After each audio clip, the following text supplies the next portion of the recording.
niveau ekomi na niveau ya Kigali bandeko na ngai awa tosala bino en émission oyo eza koyinda na kati ya Rwanda na kati ya Kigali pendant 30 minutes tosola na bino actualité politique après l'arrestation sanction bapesi Joseph Kabila Kanambe Hippolyte Anamagira nini ekomeli Olive Lembe la femme légitime non si légitime babengaka ya Joseph Kabila. Olive Lembe est cité na blanchiment des capitaux. Olive Lembe aza cité na mamotali blanchiment des capitaux.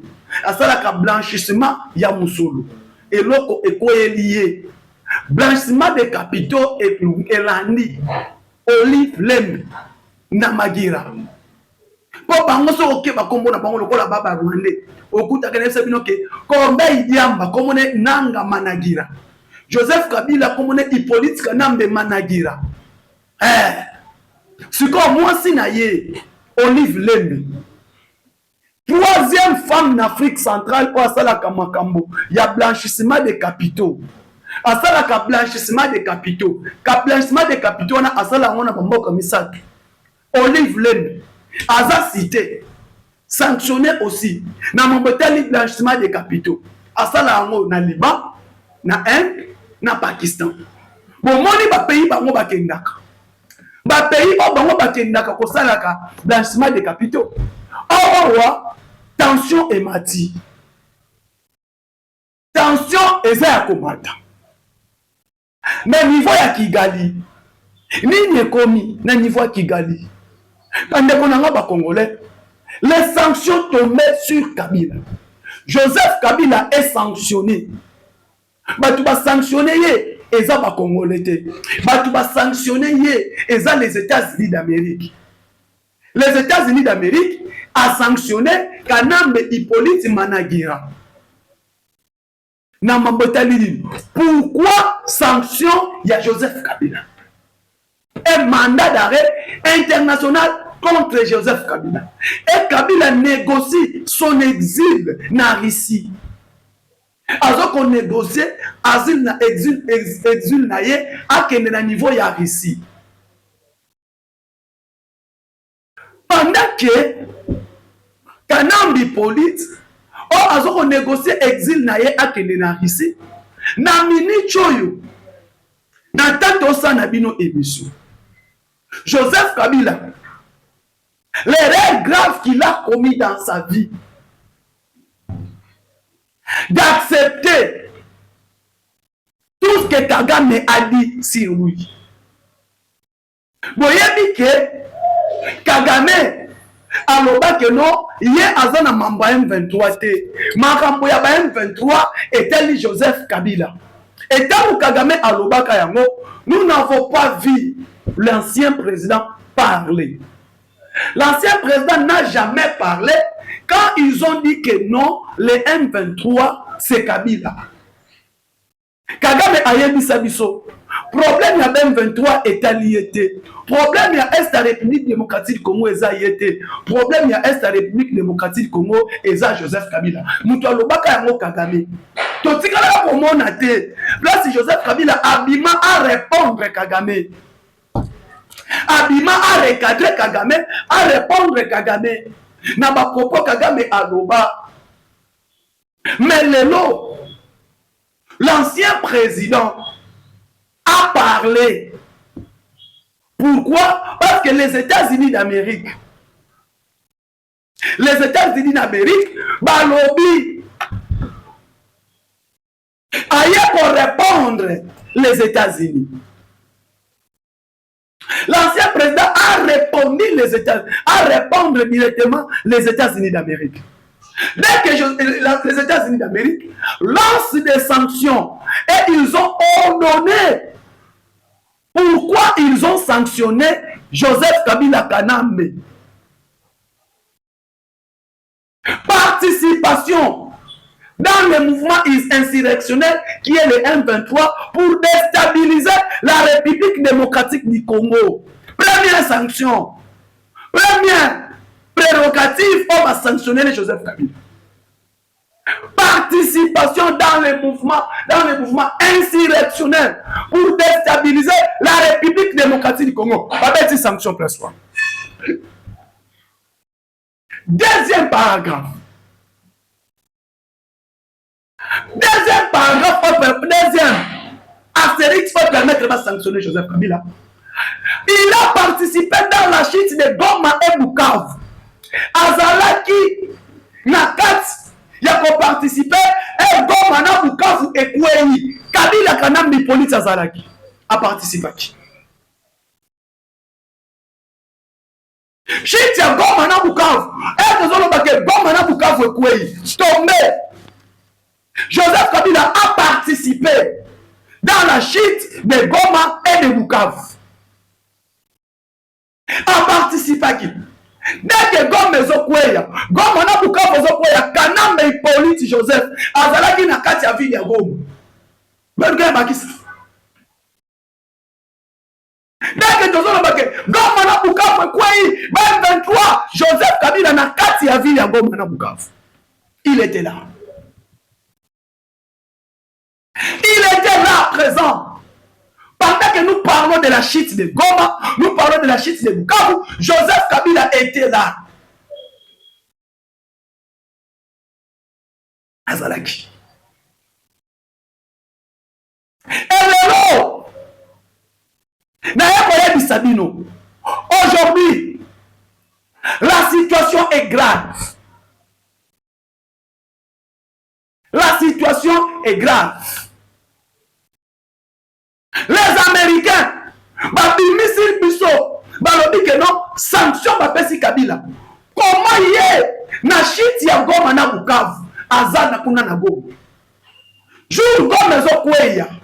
Mutu asali ete ville ya Goma etombe. Mutu asali ete ville ya Goma ekweya. C'est l'ancien président. Notre ancien président Joseph Kabila. Oyo azalaki wana na kati ya Goma. Et pendant aujourd'hui, la ville de Goma est tombée, la ville de Bukavu est tombée, Joseph Kabila présent dans la ville. Présent. Et les Américains vont sanctionner. Et vont sanctionner pas les Américains. Alors, qu'est-ce qui est arrivé maintenant? Après qu'on lançait la sanction, les Américains décident l'arrestation. Son arrestation. Il y en a ancien président. Les Américains, États-Unis d'Amérique, il faut immédiatement bakanga notre ancien président, Joseph Kabila. Joseph Kabila sera arrêté.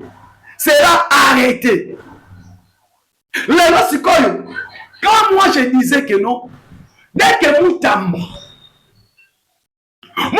Sali Awa a condamné, a sali ete baken ensemble na Sénat, na Parlement Congo, balongoli ancien président ba immunité parlementaire. Balongoli ba immunité. Basali tout. Sama Lukonde a convoqué plénière. Et cette plénière va tenir la prérogative. Pourquoi condamner à mort? Pourquoi va transmettre le dossier à la justice? Va s'ambissa ancien président. Malgré il n'a pas participé, n'a pas s'ambissa naïe. Va pési prérogative. Pourquoi? Et c'est l'ancien président puisse être arrêté et à transmettre à la justice. Les gens, ils ont tout dit sur Moutamba. Azanani, Atsaliboye, Moutamba. Aujourd'hui, maintenant, les États-Unis confirment. Les États-Unis d'Amérique vont confirmer les non. Que celui qui était ancien président au Congo, devenu rebelle, ne l'appelait pas sénateur à vie, ne l'appelait pas l'ancien président. Aujourd'hui, il est rebelle, a participé à un mouvement insurrectionnel. Et ce mouvement insurrectionnel, objectif n'a pas moins ça. Joseph Kabila est en train de planifier un plan pour couper Goma na Congo, Akata, à soudaniser partie Est. Va créer soudanisation dans Bangokuna. Quand il parlait de soudanisation, les gens, les États-Unis, ils ont déjà compris. Service et renseignement américain, service et renseignement américain, et l'année du dossier. Bazo Kolande la Kabila de près. Bazo Olandela yé de près.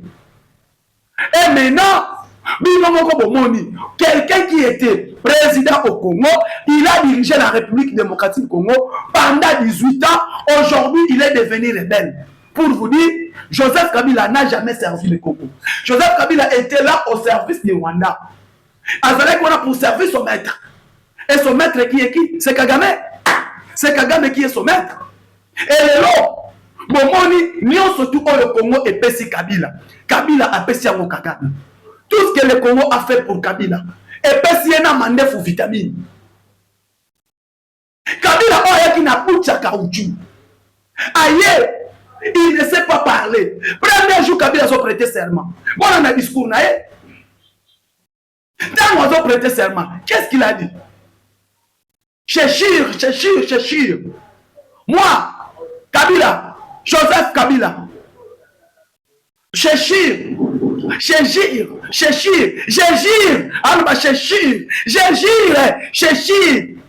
Aujourd'hui, Congo est la kissier, niveau batambolaka. Congo est la kissier, niveau baliaka. Congo est pesé na charisme. Il y a azul nyonso. Il y en a sabino, les tout ils sont pris dangereux. Pas tout. Pas tout. Baza pris dangereux. Le nom Zawapi. Le nom nyonso tout oyo. Congo est sali pona ye, ana Rwanda. Le nom azana Rwanda. L'ancien président est au Rwanda. Lelo azongi pa na bango na Rwanda. Il est là au Rwanda. Ah, na Rwanda. Si nous avons tout mis ça, l'23, président Félix Tshisekedi aleki na média.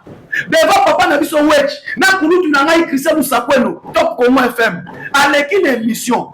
Alobi clair. Va poser ma question sur Moïse Katumbi, sur Kabila, sur Martin Fayulu. Réponse il y a président avec clair. Le président Loba, Fayulu n'a jamais accepté les élections. Il n'a jamais. Il a resté catégorique. Comment tu retravailles naïf? Joseph Kabila, Moïse Katumbi, parti naïf. Lui, il est resté borderline. Un borderline. Joseph Kabila, lui, prépare une insurrection parce que là, c'est lui. Moi, qui est dit, pas congolais. Le président dit, Joseph Kabila prépare une insurrection parce que là, c'est lui. Et quand vous voyez, qu'est-ce que les gens n'ont pas dit pour le président de la République? Ni pour le président de la République. Pourquoi le président Tshisekedi a dit Moïse Katumbi, Joseph Kabila prépare une insurrection parce que l'AFC c'est lui. L'AFC est Kabila. L'AFC c'est pas Kabila. Les M23 et l'AFC, chef Nabango c'est Kabila. Parce que Moutou alors comment ça Kagame? Kagame. Et alors comment vous condamner? Comment vous condamner l'AFC M23 et ça Joseph Kabila? Kabila mais à Sali Congo, pour pas congoliser guerre. Ils veulent congoliser la rébellion. C'est Kabila qui est allé congoliser cette guerre. A congoliser un mot. Non, Rwandais et Congolais. C'est lui qui est gouverneur dans Nord Kivu. Il est de quelle nationalité? Oh, Azam gouverneur. Il y a Nord Kivu. Oh, l'AFC est nommé gouverneur dans Nord Kivu. Un Congolais peut accepter de tuer ses propres frères. Donald Trump a dit 6 millions de morts. Mais ça va du Trump pour recharger. Il y a 8 millions de morts. Il y a 10 millions de morts. Mais mort, surtout, et ça, c'est tout le temps, on a moutou à Kabila. Tout le temps, on a moutou à Kabila. Parce que, comment l'M23, ma guerre, ma Estebana, dans 94. Joseph Kabila à Koti. À Koti.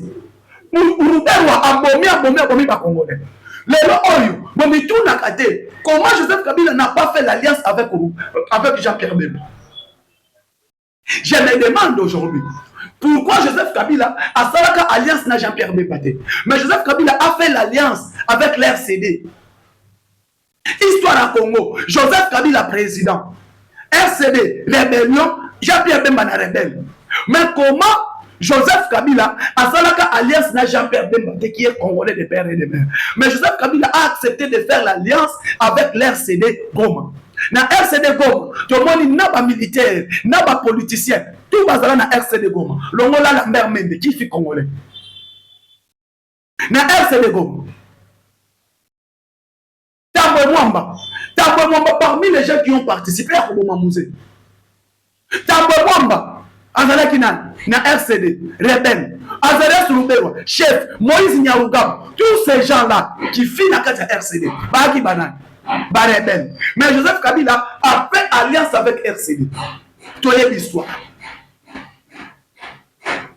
Joseph Kabila a fait alliance na RCD. RCD ya Azaria Souloubewa. Azali na bango alliance. Alliance basalaki na RCD. Pourquoi? Et lelo batu bazo mituna. Asala alliance na RCD. Asala alliance na RCD a nommé ba Moïse Nyarugabo. A nommé le biso ba Moïse Nyarugabo ici au Congo. A nommé ba Azaria Souloubewa. Aujourd'hui, Rubewa, Nyarugabo, tous ces gens-là bazongi na Zamba. Bazonga na Zamba. Soko tu ni revendication na bango ezalaka nini? Revendication na bango ezalaka nini? Tout ce que Congo a fait. Revendication na bango. Afdel et Yabongo. Na Afdel Barwande. Mouzé est venu, Mouzé a compris. Il a dit n'a jamais trahi le Congo. N'a jamais trahi le Congo en Lima Koufa. À Kenya. Parce que na Afdel, Bazongi, va créer RCD Goma. Les mêmes qui va créer RCD Goma. Le 18 février, le 18 juillet, Bakei va créer CNDP. CNDP, Joseph Kabila est allé négocier avec CNDP. Les mêmes RCD, les mêmes AFDEL, les mêmes CNDP, Bazo pour changer Kango Bakombo. Bazo pour changer mon Congo. Quelqu'un a Google bête discours. Il y a professeur Nani Kaleb. Professeur Mathieu Kaleb sur le RCD, sur les CNDP. Au moment discours du professeur Kaleb les Internet. Mathieu Kaleb, il nous a expliqué comment CNDP est venu et qui était dans le CNDP. Comment Joseph Kabila a négocié avec le CNDP. Comment il a négocié avec le CNDP? Comment CNDP est côté dans le Canabiso? Nous autres, CNDP, et c'est la sécurité à Congo. Ils ont créé une police de proximité pour nous sécuriser. Pendant que nous, on dormait, les renseignements rwandais travaillaient dans les 145 territoires. Nous basons ça la nuit, surtout comme nos chefs coutumiers. C'est comme ça le plan du Rwanda. Et les gens, tu vas comprendre pourquoi Félix Tshisekedi dit non dans la négociation. Quelle est la mission? Mission Nini Bazanango. Parce qu'aujourd'hui, quand on parle de M23, c'est le CNDP. Les accords du 23 mars 2009. Les accords de Rubavu. Les accords de Rubavu. Les accords de Rubavu entre le chef d'état-major général, l'armée rwandaise et le chef d'état-major général, l'armée congolaise. On va faire l'accord de Rubavu. Pour quelle raison? Pour que l'armée rwandaise entre pendant la contexte de l'eau. Objectif quoi? C'est de neutraliser les FDLR. Les mêmes FDLR, Kagame rentre encore, il faut neutraliser les FDLR. Mais les accords que vous avez signés avec ancien Kabila, les CNDP, c'est quoi? Votre armée est continue et neutraliser les FDLR. Aujourd'hui, il faut neutraliser les FDLR. L'armée rwandaise s'occupe de toute l'Est de la République démocratique du Congo. Est-ce qu'ils ont neutralisé les FDLR? Que non, le plan, le Rwanda est tellement grand. Objectif n'a pas les amis. Comme que les Tutsis sont tellement compliqués. Les Tutsis. On peut accepter un travail dans le judaïsme, mais pas avec les Tutsis. Là, Tutsi baza bizarre. Et objectif, mission, il y a pas toutes ces années. Il faut qu'on moment, toutes les Bantous qui sont à l'Est, leur mission c'est ça. Va libérer va neutraliser toute race bantou et en est. Et bantou nous va une histoire du Congo, il faut pas bomba bango. Donc on a dans la bibliothèque na histoire du Congo, il faut pas neutraliser ba bomba. Et c'est ça la mission de Tutsi. Mission ya Tutsi, bato ba une histoire, il faut pas qu'il. Il y a tous les chefs coutumiers qui sont à l'est, Babomi, Bango, Kental, Eloko Moïse, Nyaruga, Basala, na fils. Renta Baraturanero, Motala Mambobasa na fils. Maintenant, ceux qui ont le Congo, nous allons balkaniser. Parce que les États-Unis d'Amérique s'opposent. Sur le plan, il y a balkanisation au Congo, États-Unis attirent cause d'accord dans le monde. Azan moté. Et les lots, RDC, ceux qui ont sauvé, c'est grâce à Félix Tshisekedi. La diplomatie n'a pas jouissance. Il y a un moment où les lots, quand il y a un moment où il y a une émission de l'eau, et na yoki Vital Kamerhe revendique comme ministre des Affaires étrangères. Hein, Vital Kamerhe cherche tous les moyens de devenir le ministre des Affaires étrangères de la République démocratique du Congo. Missionnaire. Donc Fachi Afanda, ministre des Affaires étrangères du Congo, Kamerhe Azoluka yango. Kamerhe tout ça là non mabe. Tu as un problème là yo. À côté d'un gouvernement soumis toi, à un ministère des Affaires étrangères. Pour que vous fassiez la diplomatie, il y a Rwanda de diplomatie dans le Bissou. Vital Kamerhe a un ministère des Affaires étrangères. Pour servir Nani, à servir Félix Tshisekedi, pour servir Kagame.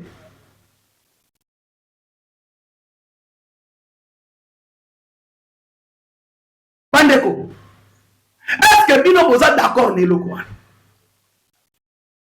Vous êtes d'accord Nélo Kouana? Kamerhe est devenu ministre des Affaires étrangères. Kamerhe, ministère des Affaires étrangères, il y a Congo, m'appelle ça mon nom, Vital Kamerhe. Maintenant, d'accord. Nous, on ne sera jamais d'accord de ça. Papa, avec le travail que Thérèse Kaikwamba a bâti, depuis la République démocratique du Congo et Congo, il n'y a aucune dame. Et à moi, si mon côté Sali Boussala pour la Thérèse Kaikwamba. Il y a un ministère des Affaires étrangères. Et aujourd'hui, Moussala Oyo, Maman Kaikwamba a sali à la tête du ministère des Affaires étrangères. Batou, mon niveau Zoua, Kamerhe, Aya, Azoua, ministère des Affaires étrangères de la République démocratique du Congo. À la tête des Affaires étrangères de notre gros pays, grand pays, le Congo. Nan, Kamerhe. Kamerhe. Non, à cause de l'année que va passer le ministère de l'industrie. Kamerhe, à cause du ministère de l'industrie. Baba peut-être a innové le ministère de la pêche. Il y a le ministère de la pêche et l'élevage là. Et c'est là où nous avons innové le ministère. Voilà. Nous avons quel ministère de la pêche et l'élevage. Ministère de la pêche et l'élevage et l'agriculture, il peut les prendre. Parce que ici, moi, ils ont un ministère. Moi, allez, ça va congolais. Où est les man? Et Kamerhe envie le ministère des Affaires étrangères. Pourquoi? Pourquoi Kamerhe a voté un ministère des Affaires étrangères? Papa, on appelle le président de la République chef de l'État, garant de la nation. Pourquoi? Parce que quand le chef de l'État gère le pays à droit de la diplomatie, le ministère est galère. Ce sont des ministères qu'on appelle les ministères du cœur du chef de l'État. Un, c'est le ministère des Affaires étrangères. Deux, il doit avoir le contrôle du territorial. Le président de la République, Azaka Aliété, il y a beaucoup de ministre intérieur. Oh, Azana a confiance. Pourquoi? Parce que le ministère de l'Intérieur, on voit le ministère de l'Intérieur comme l'âme du président de la République. On a un ministère de la Défense comme les yeux du chef de l'État. Et le ministère des Affaires étrangères, il y a le président de la République Namounoko. Parce qu'il doit aller, il doit parler. Quand il parle avec les pays voisins, il est là pour négocier, pour discuter de la diplomatie. Il